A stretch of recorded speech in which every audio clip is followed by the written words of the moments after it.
السلام عليكم، شلونكم اخواني؟ شو اخباركم؟ ان شاء الله تكونون بخير وصحة وسلامة.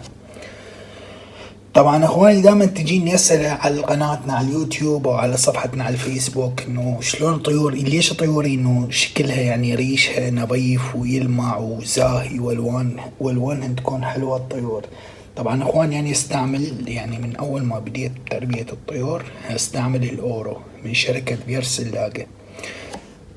طيب الآن أشرح لكم شنو هو الأورو. الأورو هو يعني أملاح معدنية وضايفين عليه يعني مكملات وأشياء يعني تفيد الطيور، ريش الطير وجلد الطير وكل شي يخص الطير، يعني الريش ويطلع لك الطير بمنظر كلش حلو، ويبعد عنا الفاش ومفاش والمشاكل اللي تصير بالريش والحشرات وما حشرات واي. اذا شايفين دائما اذا تنتبهون على طيوركم دائما تشوفوها يعني تحك بريشها او تنفش ريشها فهذه يكون بيها فاش ويعني اشياء انه انت ما تشوفها بالعين لانه يعني احجامها كلش صغيرة. الحل الوحيد إذا تريد طيرك يكون بشكل يعني بشكل صحي وريشه نظيف ويلمع أنا أنصحك باستخدام الأورو الأصلي من شركة فيرسلاجا. طبعا هواية شركات مسوية هذا الحمام مال طيور، بس إنه يعني حتى الشركات الأوروبية جربتهن بس شفت أفضل شي هو الأورو،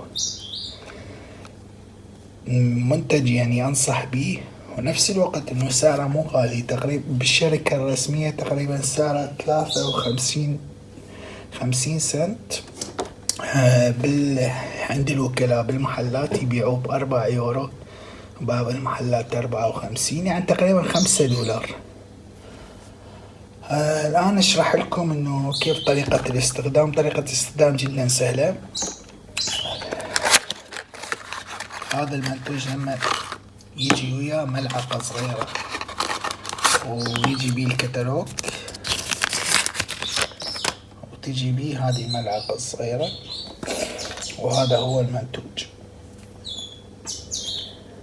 ودائما انتبهوا على الاكسباير، بس شايفين هذا الاكسباير مالته سنة 2025. دائما انتبهوا على الاكسباير من تشترون منتجات تخص الطيور، يعني الاكسباير يبر الطير اذا كان منتهي الاكسباير، حتى اذا كان الاكسباير قريب يبر الطير. اي انواع دواء يخص الطيور يخص الحيوانات اهم شي قبل ما تشتري تنتبه على الاكسباير. طيب الآن أقول لكم كيف طريقة استعماله، ونفس الوقت راح أحطه للطيور أشوفكم شلون تسبح بيه.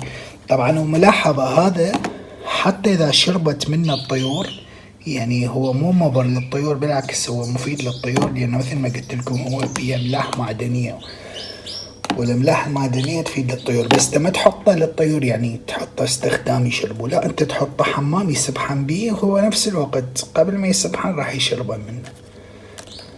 طيب طريقة الاستخدام مالته على 250 مل من الماء وحدة ملعقة 1 جرام. هذه الملعقة اللي تجي وياه قياسها 1 جرام.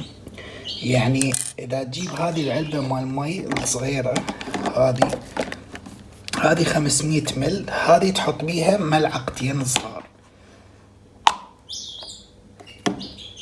وإذا 250 مل تحط ملعقة واحدة. طبعا ملاحظة اكو تقليد الشركة بيرسلاجا كل منتجاتها، سبقا وشرحت لكم عن الفيرتيفيت المقلد، وهذا ايضا قلدوه اكو تقليد صيني، بس الصيني شلون الدواء مالته يجي بلون الاصفر، الاصلي يكون بلون البرتقالي، هذا اللون اورنج هذا الاصلي. طيب الآن نشرح لكم إنه مثل ما قلنا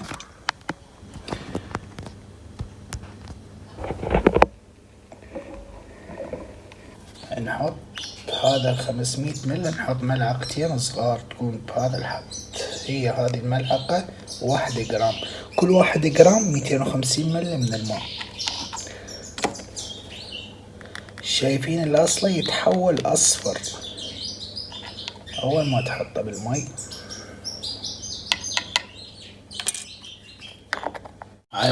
بعد ما نحط الدواء بالعلبة نرجعه لحد ما يذوب الدواء. راح يصير بهذا الشكل، ونحطه بأي شيء يسبحان بيه الطيور مثل هذا، ونحطه بالقفص. طيب الآن راح أحطه بالقفص وأشوفكم يعني الطيور مش كان تسبح بيه. وإن شاء الله انتظرونا بالقادم أجمل، وإن شاء الله عجبكم فيديو. لا تنسونا باللايك والاشتراك بالقناة، تفعيل زر الجرس يوصلكم كل ما هو جديد.